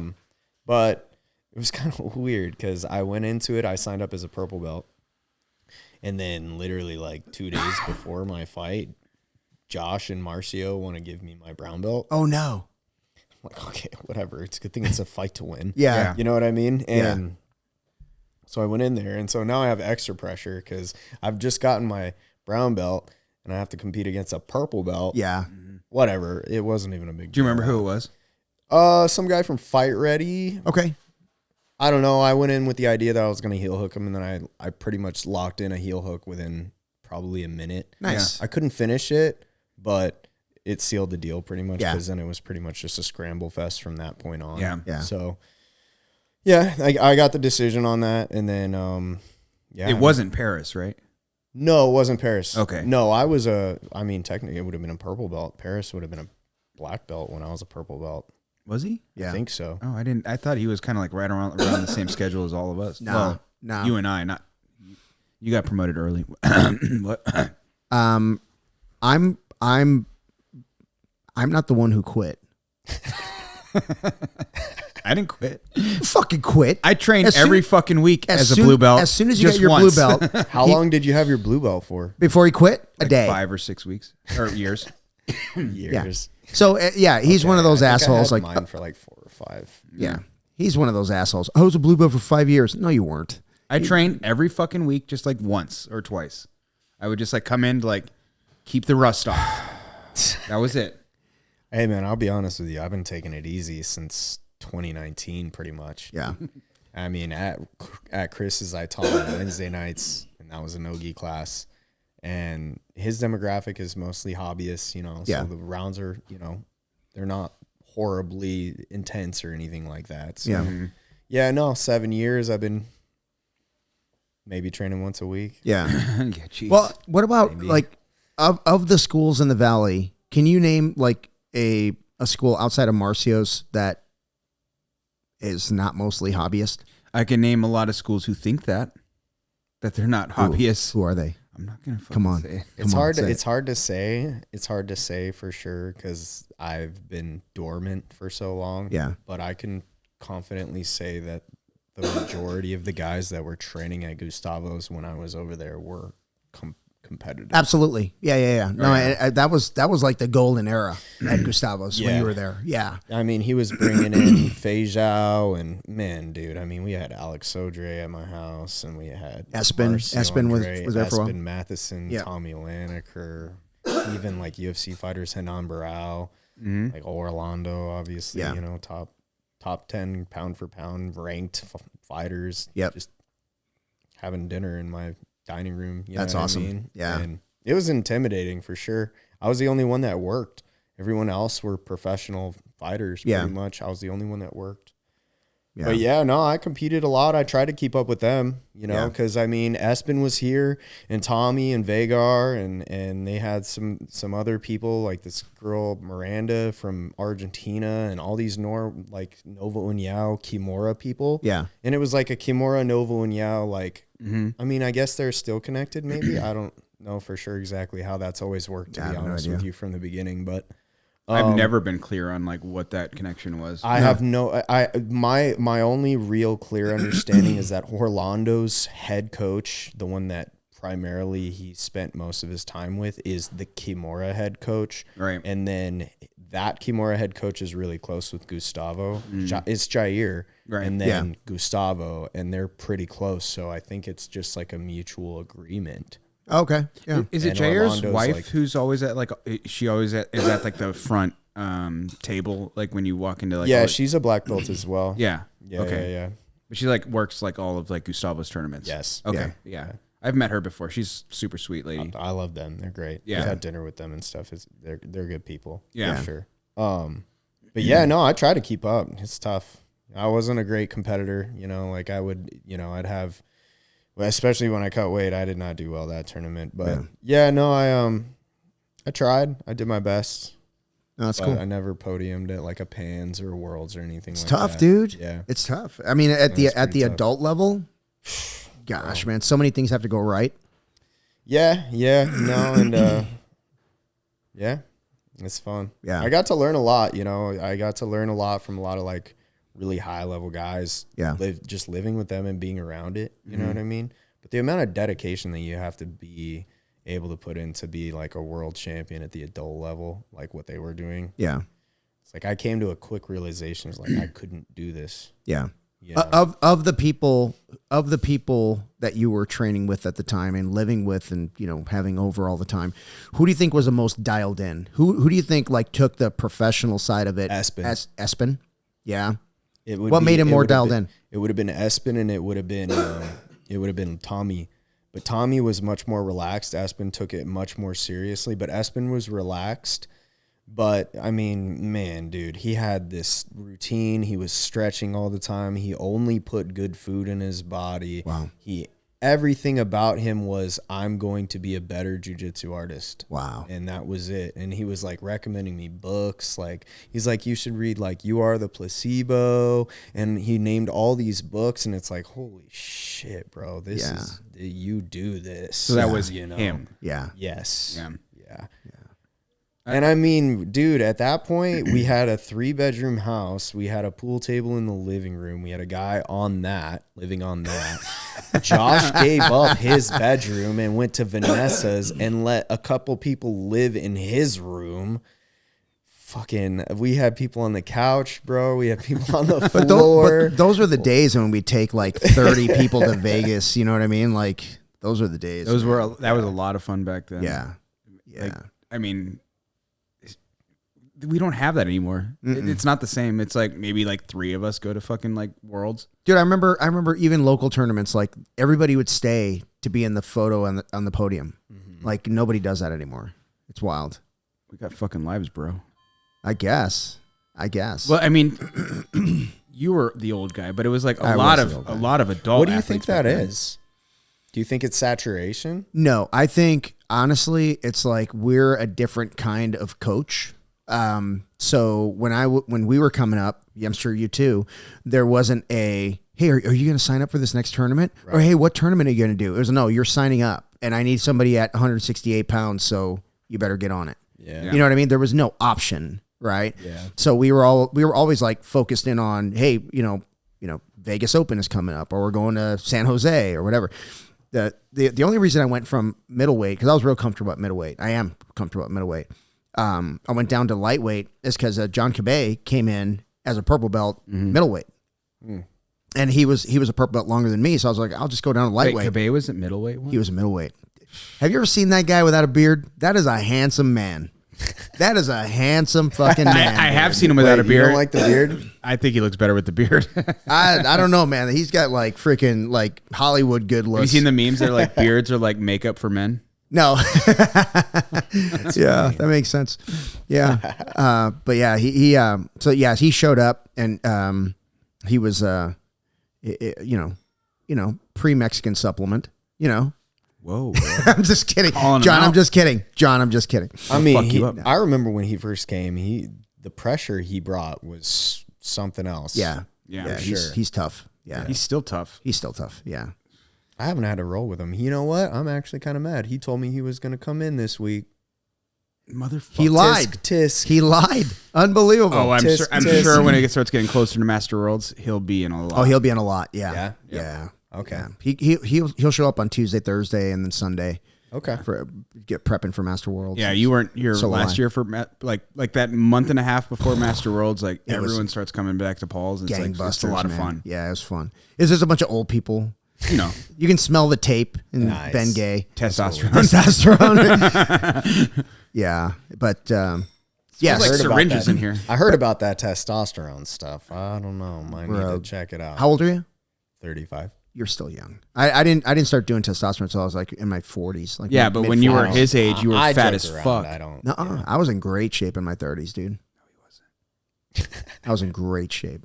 So 2 years before I started jiu-jitsu, I did my last triathlon, and I was at 167 pounds, I think, my last triathlon. So getting fat doesn't take long, and it's a lot of fun. It's a lot of fun. It's so much fun. I love putting on weight. God dang. I can't put on weight if I want to. You got to get into sales. Yeah, the guys always used to make fun of me, like Aaron Wilson and those guys. They all used to make fun of me. They're like, "Oh, he's on GMO juices because I eat like shitty food." Yeah, man. Still walking around with a 6-pack, and I fucking had like a Big Mac the night before. They're like, "What is this fucking asshole?" Yeah. Being young, that's what that is. No, but I think that's really what's going on. It's like we didn't have an option to not show up. We didn't have an option to not train, and we didn't have like fundies class and then advanced class. It's like you just showed up for class and that's it. Like, the culture was a lot different. Like, but to the detriment of the schools. Like now, like if you tried to run a school like that, you'd have no students. Yeah. Yeah. There's very few schools that can survive like that. Like Marcio just like makes it work. But like most of the schools in Does the valley. Marcio not have a fundamentals class? Well, No, he he does. does. But He like does. his school is very much like a competition. No, school. I think the smart thing that he's doing is he's not relying on, adult competitors to like promote a school or anything like that. What he's done is he's got these kids coming up, and he's basically, parents are like wanting to bring their homeschool kids to him, right, to make them champions, like teenagers. Yeah. So as they grow, forget about it, dude. It's gonna be a. That's how it was factory. when he was at G's. Yeah. He spent so much time with the kids. Yeah. So much time. Yeah. And he had some killers, Yeah. I mean, shit, Maurice was at G's. He was like 13, 14, maybe. Yeah. Marcio comes in and it's all about, there was a couple other kids there too. I forgot their names. Anyways, but yeah, no, Marcio spent as much time as he could. Yeah. With those kids. Yeah. Developing those kids. That's awesome. Yeah. And parents will pay, and Parents don't even know that, like, maybe it's a little too rough for some kids, but like they see the results. At the end of the day, when it comes to Marcio, there were no excuses. Right. Yeah. It was rough sometimes. Yeah. And that's what you were talking about, one of your kids that went over there, and it's just like, he expects a lot out of them, which, to be fair, if you want to be a world champion, you have to put in world champion work. It's funny that the kids that went over there, I love them. They're awesome. And the parents are so cool. Like Bobby and, his wife are just amazing people. But Bobby, they do very well as a family. They're financially well. They have a great family life and all that stuff. You're talking about Bobby and Candace? No. Bobby and what's Bobby's wife's name? You're asking the wrong person. So I don't memorize parents' names. But he wants his kids to feel some attrition. You know what I mean? He wants them to have, something in their lives where they're not the best at, or they don't have an easy time. Sure. So he wants them pushed as hard as possible. Yeah. You know what I mean? So, and they were, I don't want to say they were our top students, but they were top 5. You know what I mean? They were really good. So he wants them to be at that place where they're going to be pushed beyond that limit. You know what I mean? So, well, that's where you yeah. That's where you put them. 100%. I mean, and it's hard to argue. They win. Yeah. No, at the end of the day, you can't argue with Marcio. No, the results are the results, dude. I mean, not even locally, like you'll go to like any tournament, and Marcio Andre school is like one of the higher schools. I mean, he's got adult black belt, high level world champion caliber. Yeah. Yep. But not a lot of people want that. Reproduce it. Yeah. Yeah. Oh, or for sure. And his instructor is also able to reproduce it. Yeah. Yeah. It's like, okay. Yeah. I mean, it's hard to argue with it. And I got to experience it. We did camps at G's, and Feijao would come in and run the camp, and it's like, okay, well, it's a lot like high school football. Yeah. It sounds crazy. Yeah. Yeah. It's like a lot of drill sergeant type. Yeah. Do this. There's no breaks. No bitching. No bitching, no breaks, no excuses. Just do it. Yeah. Get it done. What's your opinion on the reason why we don't have, what we had back in the day? I think that a lot we can attribute some of it to saturation. Mm-hmm. I think so. Mm-hmm. I think we got more schools, we got more people. Yeah. It's a larger more tournaments. We got more tournaments. Yeah. It's a much larger thing now, and so naturally you get a little bit of saturation, and we don't have as much of that. And I think it even happens at schools. I think it's also in waves. Yeah. That's true. Yep. Yep. So you think it's like that, like, so with that saturation, we have a lot more like hobbyists, right? Right. And you can't push hobbyists like that because they just quit because they don't want that. Right. A lot of them don't. Some of them do. Some of them want to be coached. The percentage that do, though, it's low. Yeah. Most people want to, they want the family vibe. They want to, like, where everyone's like, we're a team and like there's absolutely nothing wrong with that. There's nothing wrong with that. But no, I mean that's me at this point. Yeah. So I don't see a problem with it. No, I think that there should be a happy medium where a school can find some sort of common ground in the middle where they can obviously accommodate to both ends of that spectrum. Yeah. But it's tough. I know. It's tough. Yeah. The problem is like the comp people, kids, whatever, are such a small percentage. It's like, is it even worth putting the effort into nurturing that as a business owner? It is. But like Nick said, it ebbs and flows because like you'll get like 3 years ago, we had a badass kids comp team, and these are kids that just happened to show up. That's about when Justin started teaching. Huh. Well, maybe it was 4 years ago, but we had this badass competition team, and they just happened to all show up at the same time. Yeah, and we had 8 or 9 kids that were just freaking killing it. We're like, I think we're winning like top 5s and winning the kids like the stars just kids aligned trophies kind of at that point. So when you see that talent, you want to nurture that talent and you want to kind of adjust how you run things to help them out, and then they all left. But here's the thing: when they all left, I didn't realize how much pressure I was under until I saw like 25 kids on the mats just playing jiu-jitsu, just having a good time. Yeah. It wasn't like, these are my competitors, these are not, got to separate them, got to keep them happy, got to keep the parents happy. It wasn't like that. Yeah. So I can be happy either way. Yeah. Like Paul over the years has like tried like wanting to like get us back to like where it was, where like people would like, all right, class. Well, back in the day, remember class used to get out at 9? Yeah. 9 o'clock. Yeah. And so we'd have a class that ends at 9, like the mixed levels would end at 9. And then we're like, all right, well, we're going to do another 15 to a half hour of like drills after that. If you're doing pans, you're not allowed to leave. You're not leaving. Yeah. Dude, Yeah. Or whatever, and it's like, that's just like how it was. And we were like, we were too stupid to say, no, we're not doing that. All right. I guess we're doing sprints. Like, but I will tell you this. When we had 2 evening classes and 1 mat space, the team was never closer. It's when we had, the fundies and the try to split everything up, and we had 2 mat spaces, and that's no-gi on that side this night, wrestling on that night. Hey, but when your class lets out, go ahead and jump on the mat on this side, and everybody just walks out. Into shit, But the team, I think it splintered. I mean, it didn't help that John, I opened a school, John opened a school, my cap moved north, and it just, the team just splintered, and we went through that ebb and flow again. You know what I mean? It's it's hard. But I will say this: when we didn't have an option, like you showed up to the 6 p.m. or I'm sorry, was it 7 p.m. or the 8 p.m.? Yeah, that was it. That's all the options you had.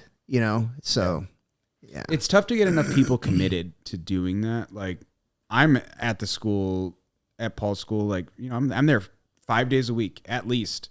And like you don't have a lot of people who are like willing to commit that. And you need to see, especially like as from the higher belts, is like who you need to see that from is like, And Paul at this point has a lot of like black belts, but a lot of them don't show up a lot. Yeah. And John Belcher told me my 7 p.m. class was too late. That's because he's fat. Johnny's old. Johnny's got some age to him. Oh, John, not Justin. No, not Justin. I'm just kidding, John. You're beautifully fluff. His son Justin is their kids coach, and I like to tease him because he's put on a little weight right now. But yeah, John said that the other day. John goes, he goes, I think I'm just gonna go to the 6 a.m. class, coach. I'm like, okay, yeah, cool, man. And then I said, because he was talking about what time he gets off of work. I'm like, why don't you come to the 7 p.m. class? It's kind of late, dude. 7 p.m. I got to be in at 8. Yeah. I got to be in bed at 8. Yeah. So, but yeah, I mean, like, it is like a lot of monkey see, monkey do. Like, you can't have your like upper level guys that or guys and gals that everyone's looking up to show up once a week. Like, because if you have that, then everyone's like, well, then I don't need to show up if they don't show up. Right. No, yeah, that's definitely something that for sure that I could agree with, that you pretty much have to have your leaders leading in the front. I was so afraid to miss out. I did not want to not show up. Yeah.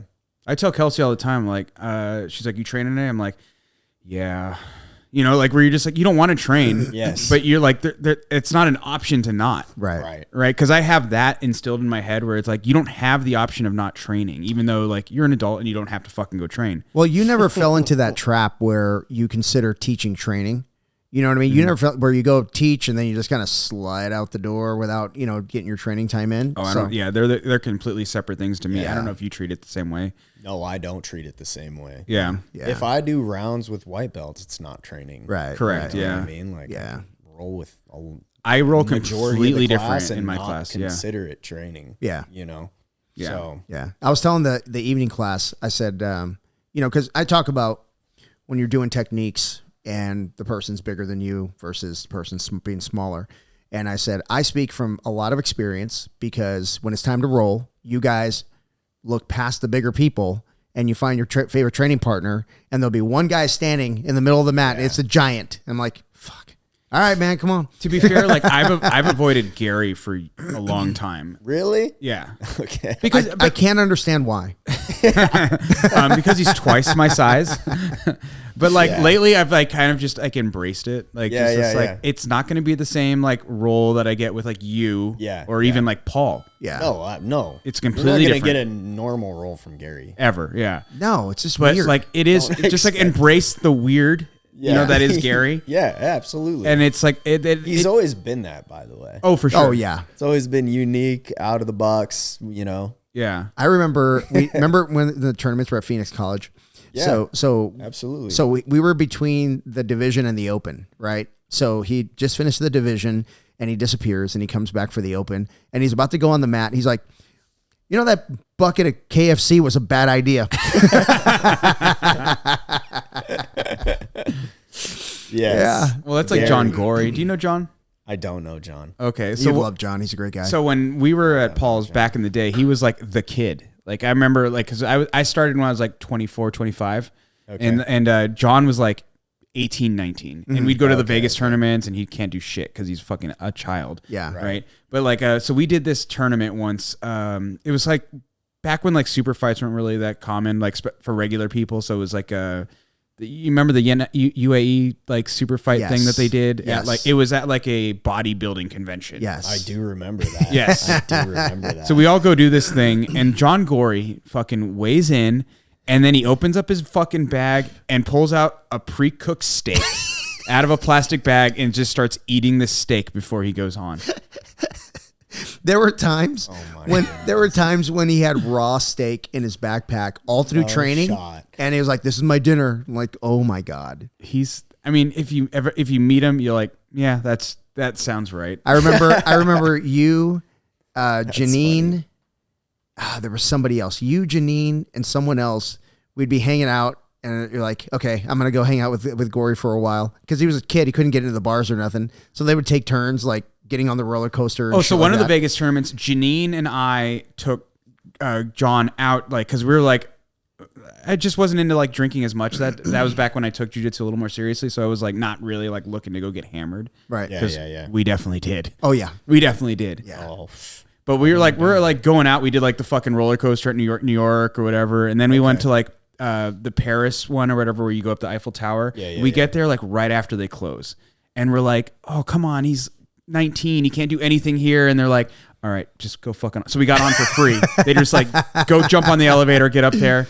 It was like, oh my God. I was like, John, you were pretty valuable. And I think funny. that was the same trip. I don't know if you've heard this story. Oh no, because you don't know John. So John, not being of age, we're all sitting at the bar, like, or at one of the casinos, like kind of figuring out where we're all going to end up. Like, I don't know if you remember, like, you remember Scoop, Ryan Hillman? yeah, of course. Scoop and Gary used to like playing craps. Okay. So we're there, and like they usually kind of like fucked off and did that by themselves. Okay. But we're sitting at like just kind of like waiting for everyone to like come down from their hotel rooms or whatever and all that kind of stuff. John's sitting at a slot machine. He's 19 years old. Gary gives him $1 and says, "Play the slot machine, whatever." You know, no one fucking wins slot machines. Yeah. He fucking throws $1 in, wins $100, and it's like the money's racking up. We're like, Get up. Get up. Move. This is my money. Well, just because we didn't want him to get in trouble. So like we end up getting the money or whatever, and we give it to John. So like John like thinks he's rich for a night. You know, 100, that's back when $100 could get pretty far. Yeah. yeah. But it was like $100 back. fucking Gary just gives him $1, plays the slot machine, wins $100. Yeah. That was wild. Those were the good old days. Good old days. We had fun. What was that? It was like the Las Vegas like sport complex or whatever. Yes, with the go-karts and shit like that. Yeah. I remember that one year they gave us all tank tops. I'm like, I don't fucking wear tank tops. Yes, that's right. I never competed there. In Vegas? Yeah, oh, man. That was so much fun. Yeah. So much fun. The Vegas tournament was nice because it was like, now it's kind of common where like it's basically one-day tournaments. Yeah. But like back then it was always like, first day was like, what was it? It was like white, purple, black. And then the second day was like blue and brown or whatever. Gotcha. Yeah. But in Vegas, it was like, nope, Saturday, and then you're done. You're done. Yeah. So we would say. Because they wanted you out there spending money. Oh, my God. Dude. Yeah.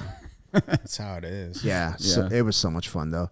We'd end up at that burger bar almost every time. Yep, which isn't there anymore. And then Dick's Last Resort. Because Paul loves Dick. He loves dicks. He loves him some dicks.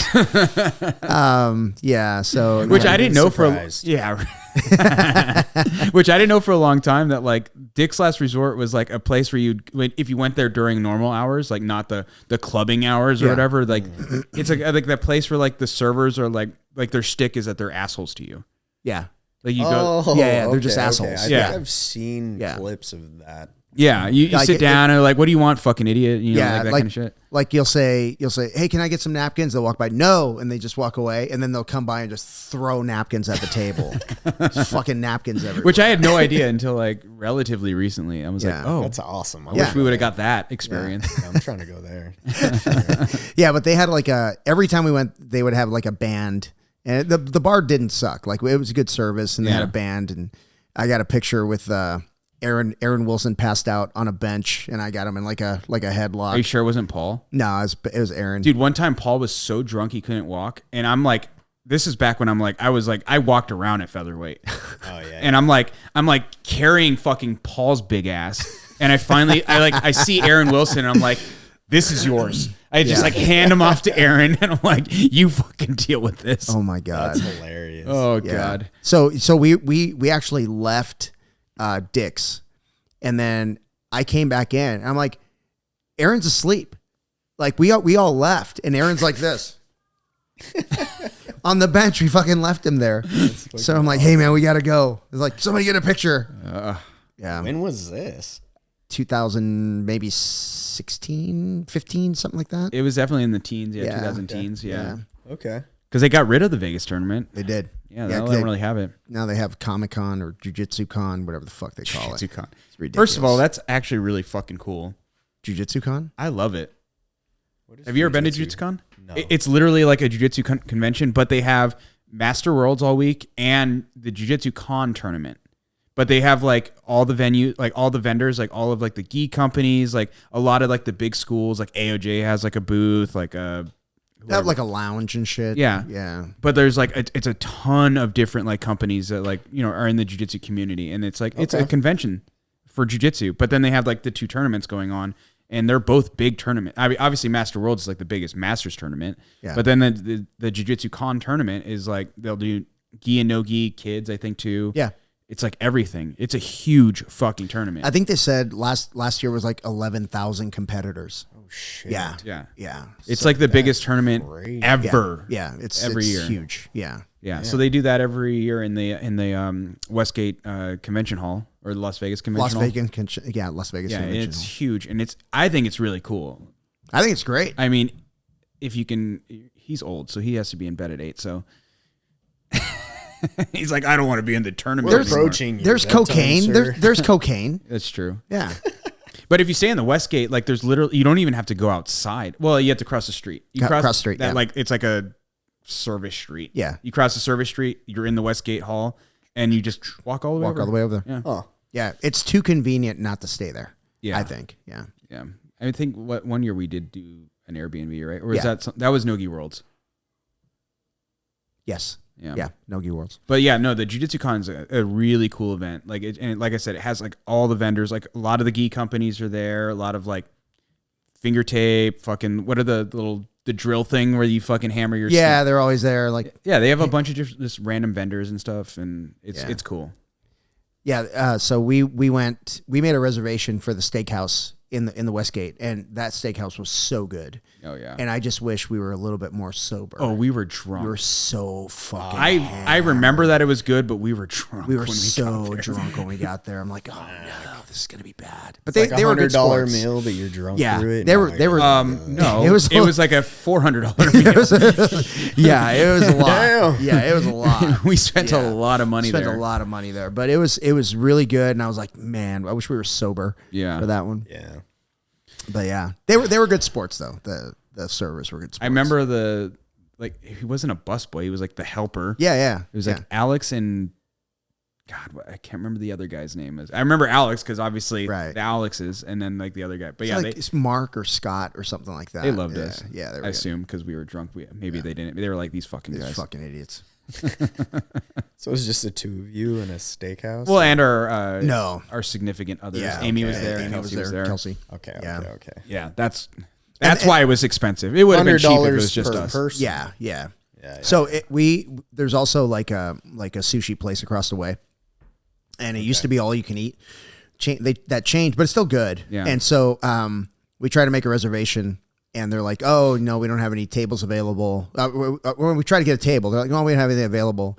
And then all of a sudden, there's a lady talking to him, and he's like, "Okay," and she just sat us. Remember that? Yeah. Like they told us, like, "No, we don't have anything available." We were sitting down 2 seconds later. Mm-hmm. Huh. Yeah, it was pretty cool. She liked me better than you. She liked you better. Yeah. Mm-hmm. Well, I think they thought like because there's like the sushi, and then there's like teppanyaki or whatever the fuck it's called.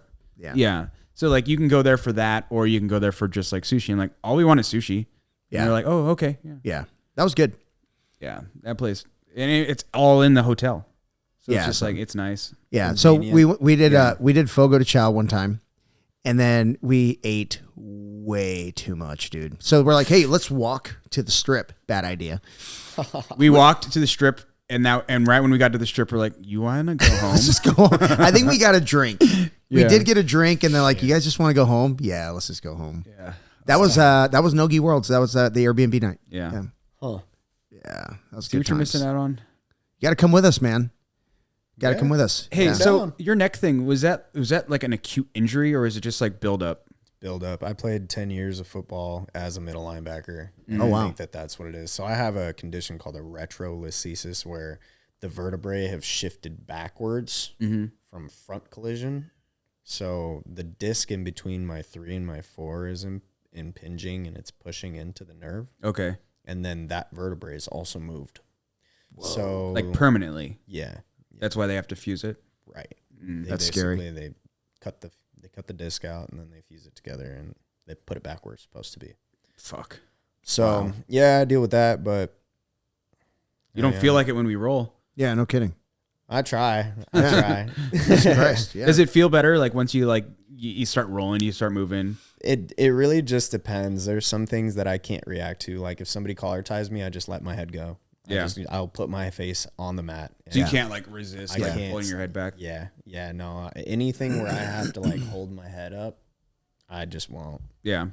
So I've found ways to make it work, and my jiu-jitsu game's changed a lot because of it, I would say, for sure, but maybe for the better. But it's tough to get hard rounds in because any sort of extra exertion could leave me in a position where like I can't move for a week. Yeah, oh, really? That's rough. Yeah. And you're on your feet for work too, like right. Yeah, that sucks. So it kind of sucks, but I mean, I don't know. Just is what it is. I haven't gotten the surgery, so I'm a little nervous. I don't It's your neck, dude. Yeah, I get it. Yeah. But I've talked to a lot of guys that have had it done. I mean, Ray Fuentes had pretty much like 3 fusions, and Manny Romero and James over at Paul's also has had a fusion. Oh, I didn't know James did. You know what? Actually, I don't think it's a fusion. I think he got a replacement or like maybe a partial disc. Roundabout James. Yeah. No kidding. Wow. Huh. Yeah. So I don't know. I'm just reluctant. Yeah. It's hard to take work off for that too. I mean, the recovery on that's like 4 months. Yeah. Or I'll have a hard time even lifting something as heavy as like a gallon of milk.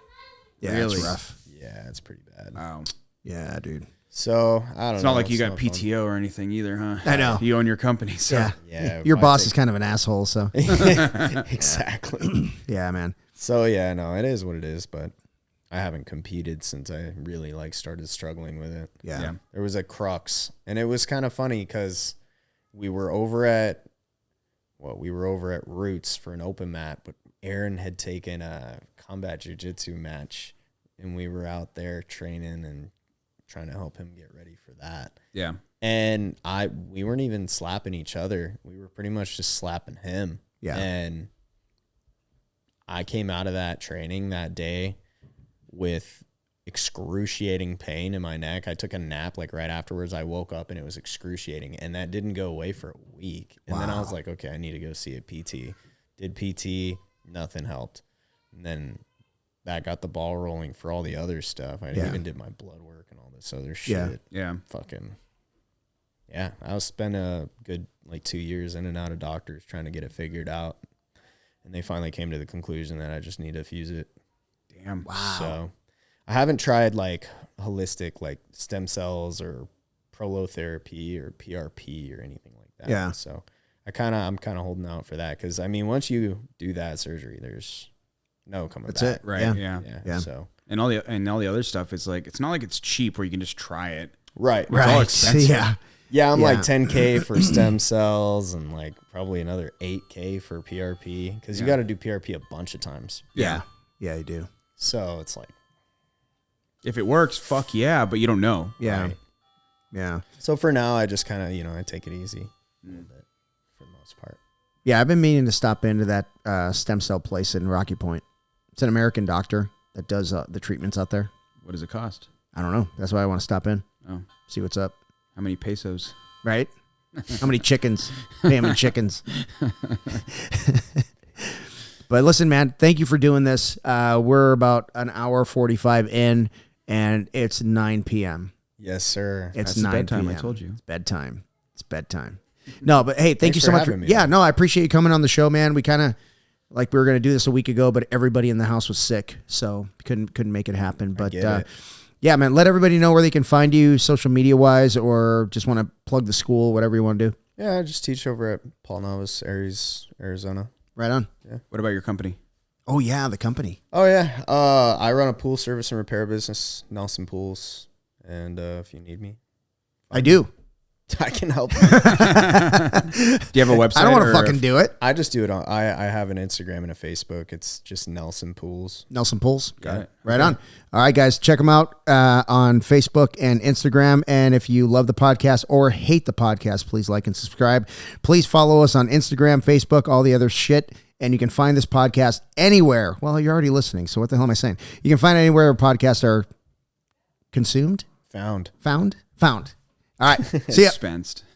Hey, everybody, if you want to support the podcast, please support us by buying Salt Electrolytes. They are the best electrolyte supplement on the market, and use code Foxcast15 at checkout. That sounds made up. Foxcast15 at checkout. Also, if you want to support the podcast, Don't say it. Don't say it. You're going to say something really stupid. Dude, I just did an awesome promo. buy us whiskey. Buy us whiskey. Ooh, yes. Dude, Buffalo Trace is cheap. Yeah, it's like $24. $24.